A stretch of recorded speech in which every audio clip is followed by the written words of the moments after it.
collègues, Monsieur le Vice-président, vous évoquiez tout à l'heure l'inauguration le 30 mai dernier de l'AB Campus.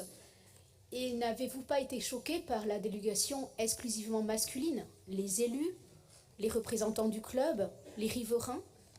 Lorsque les journalistes interpellaient le président du club, Philippe Taïeb, sur l'absence de femmes, il s'en étonnait. Il a répondu que l'absence des femmes s'expliquait par la place traditionnelle des femmes dans la cuisine au Pays Basque.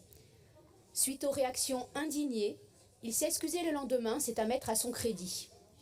Cette absence totale de femmes lors de l'inauguration et ses propos sexistes sont d'autant plus regrettables que désormais l'Aviron Bayonnais a un conseil d'administration composé de 7 femmes et 4 hommes.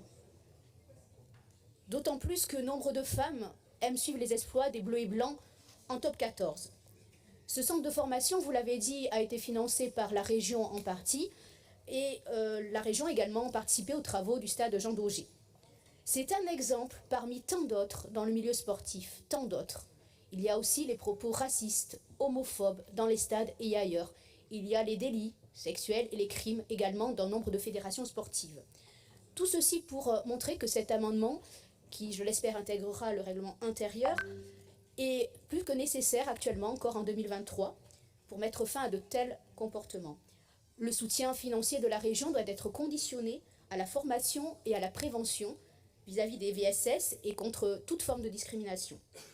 En Normandie, par exemple, le comité régional et les comités départementaux olympiques et sportifs, ainsi que la délégation régionale académique, ont rédigé un manifeste d'engagement contre les VSS dans le sport, avec l'objectif d'intégrer tous les acteurs du secteur pour agir contre ce véritable fléau.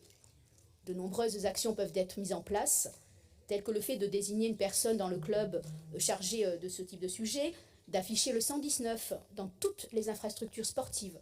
C'est le numéro d'appel pour signaler des enfants en danger. Malheureusement, des affaires récentes ont mis la lumière sur le nombre d'agressions dans les milieux sportifs. Je voulais ici remercier Monsieur le Vice-président et les services pour l'échange constructif qui a abouti à l'amendement qui sera soumis à notre vote, afin que les moments de communion sportive et les belles performances des clubs néo-alquitains, vous l'avez dit Monsieur le Vice-président, que nous avons salué hier à l'inauguration de notre séance plénière, ne soient pas entachés par de tels propos ou comportements délictuels. Je vous engage à voter notre amendement.